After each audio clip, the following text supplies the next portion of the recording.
Errol Spence versus Terence Crawford is happening this weekend. It is the fight that I have waited so long to see. I cannot wait for it. It will be a spectacle as far as I'm concerned, and I think we are guaranteed a good fight. I'll be definitely staying up all night for it. As hard as it may be, it is worth doing it. It's got a very, very good undercard as well. It's pay-per-view here in Ireland, but I don't really care. I will pay, take my money TNT. I want to see this fight more than any in the world. I really, really do. It means a lot to me, this fight. It's the best fight in boxing, in my opinion. I can't wait for it. I have to give a pick on this fight, but we're not going to do it in this video. I've been watching both these guys very closely. I've watched many of their fights over the last few years live. I've gone back and watched a couple of their fights, and I've picked out 3 reasons why I think one man beats the other. Now, I've already recorded, depending on when this goes out, 3 reasons why Crawford beats Errol Spence. But now I'm going to do a 180, and I'm going to talk about why Errol Spence beats Terence Crawford. 3 reasons why Errol Spence beats Terence Crawford. The first reason why I think Errol Spence beats Terence Crawford is a reason that Errol Spence has been known for a long time. It's something that he's honed very well in his game, and it's something that he's been doing ever since he turned over, which is going to the body. He is one of the best body punchers in the sport of boxing. He's up there with the Canelo Alvarez's and the Naoya Inoue's of the world. This man is lethal when it comes to attacking the body. I mean, this guy, you give this guy an inch, he'll take a mile when it comes to the body attacks. And he has worn opponents down over the years. He's been behind in fights, but he's not cared because he's invested in the body, and he has banged the drum, which is the body, to such an extent that he's been able to systematically break opponents down and either stop them or get the decision. When Errol Spence gets into his rhythm, a good example would be like he did against Ugas, where he's just hitting everything and he's hitting that body and he is relentless. He is not taking his foot off the gas. When he does that, he is a formidable opponent for any man in that ring. Terence Crawford is no different. If Errol Spence gets that rhythm and he starts attacking Crawford's body, as good as Crawford is, as good a feet as he has, as quick as he is, as good a puncher as he is going to be in a world of trouble if Errol Spence gets his rhythm and starts attacking Terence Crawford's body. Terence Crawford is going to be in a world of trouble because Errol Spence does not light up. He does not let up at all.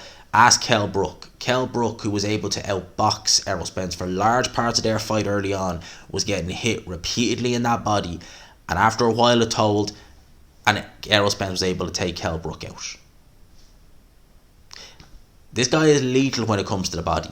And also, another part of his game, which a lot of people, they do talk about, but they don't notice the subtle little things he does with it.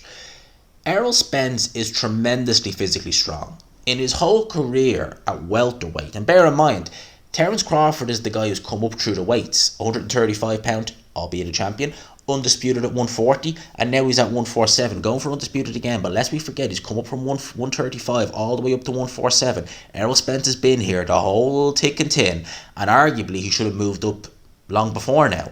So he is the naturally bigger guy. He is the naturally stronger guy. And in terms of strength at welterweight, he is the only man who could really argue, or you could put an argument in there that is stronger than Spence, is in fact Ugas. He's the only guy who Spence has never really been able to rough up and bully in a fight, in the clinches anyway, or been able to really push back. Ugas tremendously physically strong, as is Errol Spence. And one little thing that Errol Spence does when he's up close, when he is trying to maneuver his opponent, when he's trying to get his free hand off, when he's trying to get you in a position, he will dip low, he will use that shoulder. He's not flat out shouldering you across because you're not allowed to do that, but he used that shoulder for protection, and he is pushing you back ever so slightly with it, all the while hitting you with that free hand. Tremendously strong up close, and try as hard as people like Sean Porter have, they've not really been able to match fire with fire in terms of Errol Spence's physical strength. Terence Crawford is coming up from 140 pounds. Yes, he's been a welterweight for a while now, but nevertheless, he won't be the stronger of the two in there. Errol Spence is the naturally bigger guy. And he, I think, when it comes to up close fighting, he is going to be bullying Terence Crawford in some of those clinches. How will Crawford react to that? Because he's normally the stronger guy, normally the stronger of the two. But I don't think he will be in this occasion. How will Crawford react to that? And third, Crawford at long range is tremendous At long range and even the mid range, he is absolutely lethal. He is tremendous, but at close range, the glory of inside fighting is something that they don't talk about enough. But Errol Spence is an inside fighter through and through. He can box on the outside, but he is tremendous up close on the inside. He likes letting those short, crisp shots go to head and body. He's dropped people like Sean Porter up close in exchanges. You have to be on your A game when Errol Spence is coming in close, because he can get underneath your shots, and believe you me, he can light you up like a Christmas tree when he gets up close.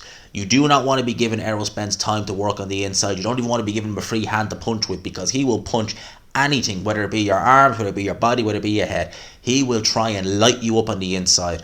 And I don't think Crawford, again, has fought someone up close as good as Errol Spence, as talented as Errol Spence.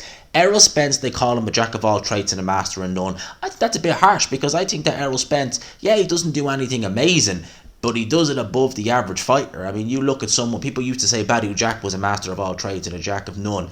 Errol Spence is way more talented than Badu Jack. And he is like that, of a jack of all trades, master of none, but he is a flippin' good jack. He is a jack plus. Errol Spence can do everything in there very damn well.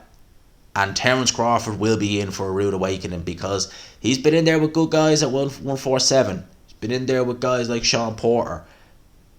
But he ain't been in there with anyone like Errol Spence. And they are 3 reasons why I feel Errol Spence beat Sean Porter. But that doesn't necessarily mean I'm picking him. You're going to have to wait for the prediction video to see that. And that's coming in the next day or so. But these are my 3 reasons why I feel that Errol Spence beats Terence Crawford. Now, I got to ask, what do you guys think in the comments? What are your 3 reasons? And who do you have? Who are you leaning towards? Let me know in the comments section below. I hope you enjoyed these 2 videos. These are kind of the prequels to the prediction video, and obviously on Saturday night we go live. Spence Crawford, lads, I can't wait. I'm like a kid at Christmas. He's counting down the minutes. Let me know your thoughts in the comments below. For now, lads and lassies, I'll leave you there. Smash the like button if you could. Subscribe, of course, if you haven't already. For now, lads and lassies, I'll talk to you. Peace.